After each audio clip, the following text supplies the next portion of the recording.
What's good with it, y'all? It's your boy Santo G. Back at it. You already know, spreading unity, prosperity, and respect. Above all, if you're new here, do me a favor. Hit that subscribe button, tap that notification bell. It don't cost you nothing, and it will help out this channel. So today, if you guys are day ones with my channel, you guys heard me touch on the homies that got busted when they were juveniles. Some that probably never even got the chance to make love to a female. And when I spoke on that, I spoke on my celly that I had in the compound, which is the homie Little Man from Westside Longo, and how he got busted at the age of 13, 14 for 3 murders and like 7 attempts. So tell me why I'm scrolling through the TV a couple of days ago and I stumble onto this right here.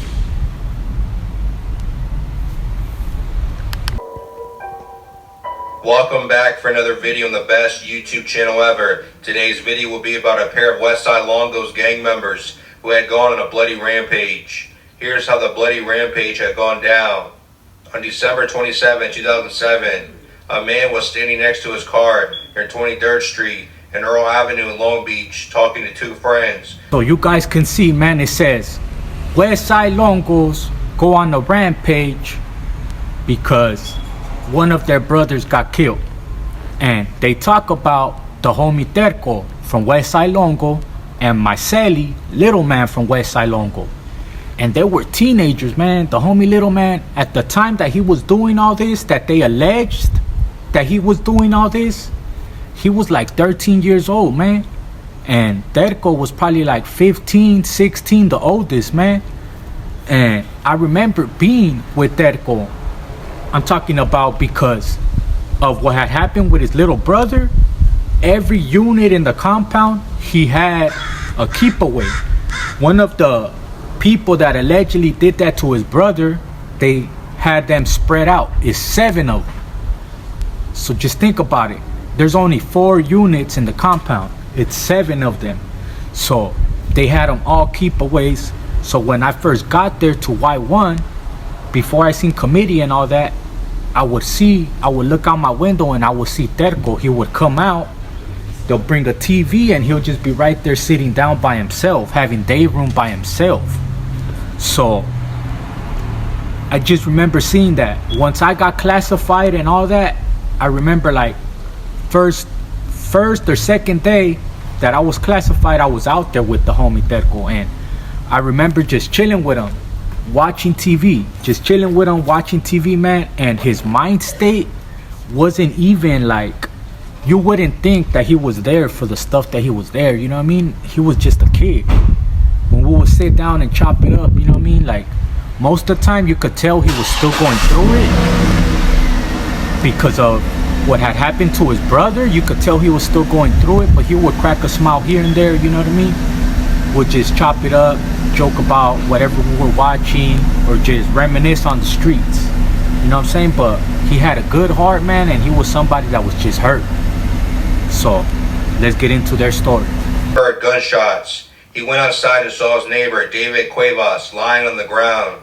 After the shooting, Bugaro identified Benitez from a 6-pack photographic lineup as the person who shot Cuevas and Coleman, but he admitted later that he did not actually see the shooting and relied on the fact that Coleman told him the taller one was the shooter. From a photographic lineup, he also identified Trejo as the shorter man who was with the shooter. At trial, Bugaro identified Benitez as the taller man and Trejo as the shorter one he saw behind his apartment. Like Coleman, Bugaro also remembered Trejo as the man who had started a problem at a skate park a couple weeks earlier, and he also recognized Benitez as the man who had been with Trejo at the skate park. Bugaro testified that he and Coleman went to the skate park, and Trejo, Benitez hopped over the fence of the park, tried to beat Coleman up, and chase him off with a stick. Detective Brad Scavone, a City of Long Beach police officer, interviewed Bugaro on February 1st, 2008 regarding the events on January 10, 2008. According to Scavone, Bugaro told him that Benitez pointed a gun at him and asked him where he was from. Bugaro responded that he did not gangbang. According to Bouguereau, Benitez then jumped over the fence into the alley, and Trejo called for him to come back. At that point, Bouguereau ran back inside his apartment. Annabelle Guzman, the then girlfriend of Westside Longo gang member Jose Ramirez, said that on the afternoon of January 11, 2008, Ramirez's brother asked her to pick up Trejo and Benitez in her van and give them a ride to a birthday party. Guzman had met Trejo and Benitez 2 or 3 weeks earlier when she had given them a ride to Trejo's house. At that time, they told her they were from Westside Longo. Trejo said he went by the name Little Man, and Benitez said he went by Durko. While Guzman was giving them a ride on January 11th, Benitez asked her to stop at the LA Market on 10th Street.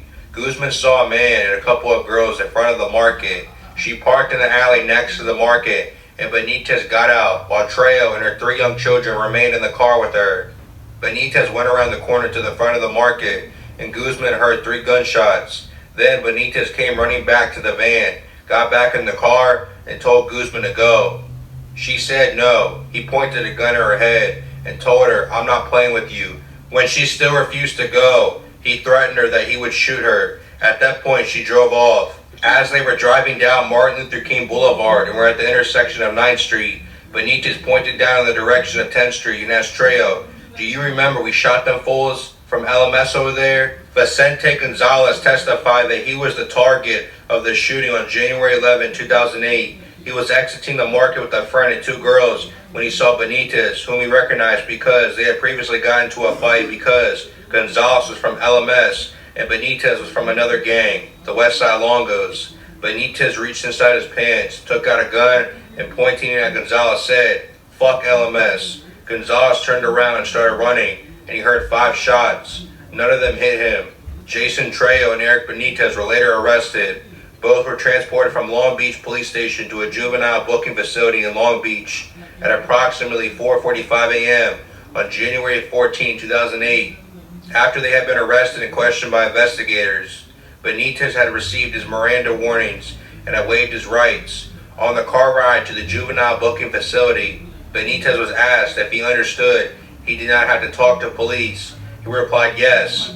After they arrived at the booking station, Benitez's handcuffs were removed and he was seated on a bench. Benitez began telling about that approximately 3 months earlier he had been jumped into the Westside Longo gang when 3 gang members beat him up for 1 minute. He said his moniker was Turco, which was the same one used by his brother who had been killed. He stated that he was sent on missions by the older homies in the gang and that he has to execute those missions to the best of his ability to stay in the gang, gain status in the gang, and not get in trouble from his own gang. Benitez carried lots of guns since joining the gang, including a 22 and 38 caliber gun, and that guns get passed around by the homies. He carried revolvers on his missions because the shell casings do not eject from the gun and therefore leave less evidence. He explained that he puts black duct tape around the grip of the gun. Benitez told investigators he was not scared of anybody and that he would smoke anybody, especially a mayate, a derogatory term that Hispanic gang members use to describe black gang members. He said, "We're CK and BK all day, and we'll shoot any crib that challenges us in the city." Trejo explained he and Benitez had been on missions to shoot LMS members and Insane Crips members. Trejo stated that he had been sent on a mission to smoke a Mexican in the area of 15th and Cedar Streets. He said, "I don't know why we shot a Mexican dude. We usually shoot the Mayate gangsters." The crime spree all stemmed from Benitez's 13-year-old brother, Jose Gano, who was stabbed to death on June 25, 2007 at a Long Beach park. The January 6, 2008 fatal shooting of Florentino Rivera, a revenge killing for Jose's death, with Benitez turning against members for failing to retaliate following his brother's killing. 8 people, including 7 teenagers, were charged in connection with Cano's killing. Eva Daly, who drove her teenage son and some of his friends to the park where Cano was stabbed to death, was convicted in 2008 of second-degree murder and Gano's slaying and sentenced to 15 years to life in prison. So I'm right here editing it, and I forgot. Also, if you guys heard what happened to the mom that drove her son, I don't know if she knew or if she didn't know, but I also spoke on that on my first video.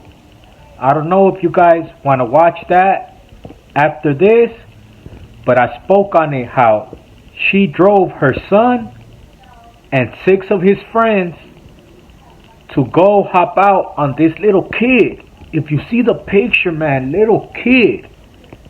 They jumped out, jumped him, and then they stabbed him in the heart. They all got juvenile life.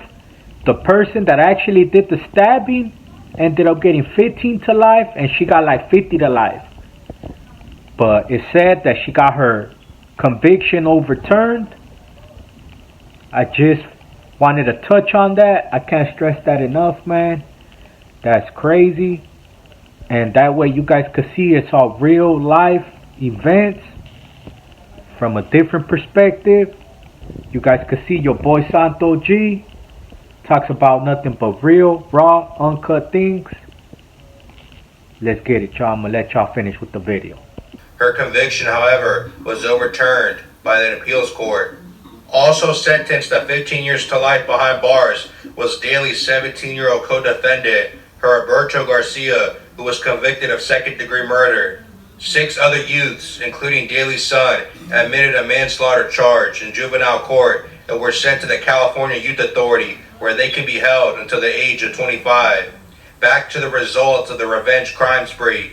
In the summer of 2010, 17-year-old Eric Benitez was convicted of first-degree murder, 5 counts of attempted murder, and single counts of assault with a firearm and possession of live ammunition by a minor. 16-year-old Jason Trejo was convicted of first-degree murder for taking part in the January 6, 2008 fatal shooting of Florentino Rivera of Long Beach. Trejo was also convicted of 4 counts of attempted murder. Eric Benitez was sentenced to 255 years in prison.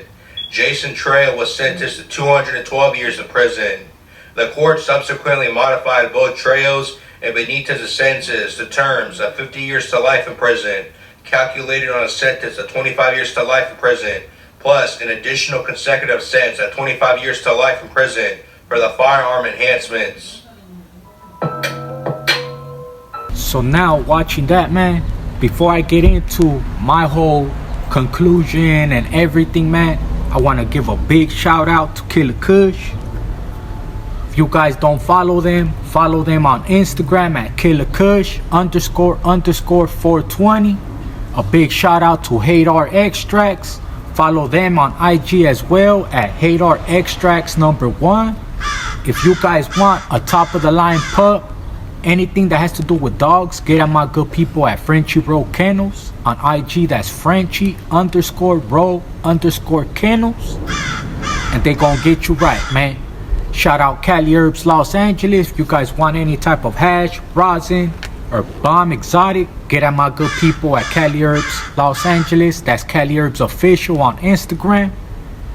And let's get into the ending of this, man. Let me just say that being little man Sally, and I mean righteously his Sally, man, I remember a conversation that I had with the homie, man, and not even to put the homie out on blast or anything like that, man, but I remember I asked him one time, man, if he had ever made love to a female, you know. I asked him like, hey, my boy, have you ever, you know, even got some pussy, G, you know? He's like, to be honest, I tried, I stuck my thing in there and it felt good, and then it just made me pee. That's what his answer was. So by that answer, man, that he didn't, you know what I mean? He didn't have any type of bond like that with a female or anything like that, you know what I'm saying? And if I'm correct, his mom was a OG, or is a OG from Rancho San Pedro, from RSP. So it goes to show you just the mindset that they had. And if I'm not mistaken, I believe there was a point in time where my boy Little Man and his moms and his family, because he had brothers, you know what I mean, I believe they were living on the street and bouncing around from pad to pad. So that's all he knew, that's all he grew up seeing. I believe he lived on the street. So by them saying he was here and he was there doing all this, it just goes to show you, man, the young mentality. If that's all somebody knows, that's all somebody sees, that's what they gonna migrate towards, you know what I'm saying? Because you can't say at that age he fully knew what he was doing and was fully aware of it. I'm pretty sure if you would speak to him now, he's not that same individual that he was before. And I would love to have a conversation with my boy, man. Anybody knows where my boy Little Man is at, tell him to tap in. I would love to talk to him, man. And just my condolences, man, to Little Terco. Shout out Big Terco, man. Hopefully, you know what I mean, he's able to get some type of action on appeal or something, man. To me, it's just messed up all the way around, man. Two young lost souls, and this is the product of it. You know what I'm saying? Real, raw, and uncut. I had spoke on their story because of how close I was to Little Man for a year. That was my celly. And me spending time personally with Terco, man, in the day room, chopping it up. And if you guys are day ones with my story, when I talked about that fool Ugly, LK Ugly from Insane, boo bop, boo bow bow, when he dofied me, that fool Terco ended up flighting him as well. The homie Shadow from Latin Times Pacoima flighted him that same night. And like a few days later, that fool Terco ended up flighting him too, cause Westside Longo and Baby Insane, you guys already know the history. But it just goes to show you how close me and the boys were. And it's just crazy to hear their story from somebody else, and I'm able to present it to you guys, man. Unity, prosperity, and respect. Above all, it's your boy Santo G, man. More bangers coming. I appreciate everybody rocking with me. I just been a little busy with my delivery service and life, but I guarantee you, man, I got more heat coming, more stories, and I got certain homies that I did time with that are gonna pop out real soon, man. And we gonna sit down and chop it up. That's how we gonna kickstart the podcast, man. Let's get it.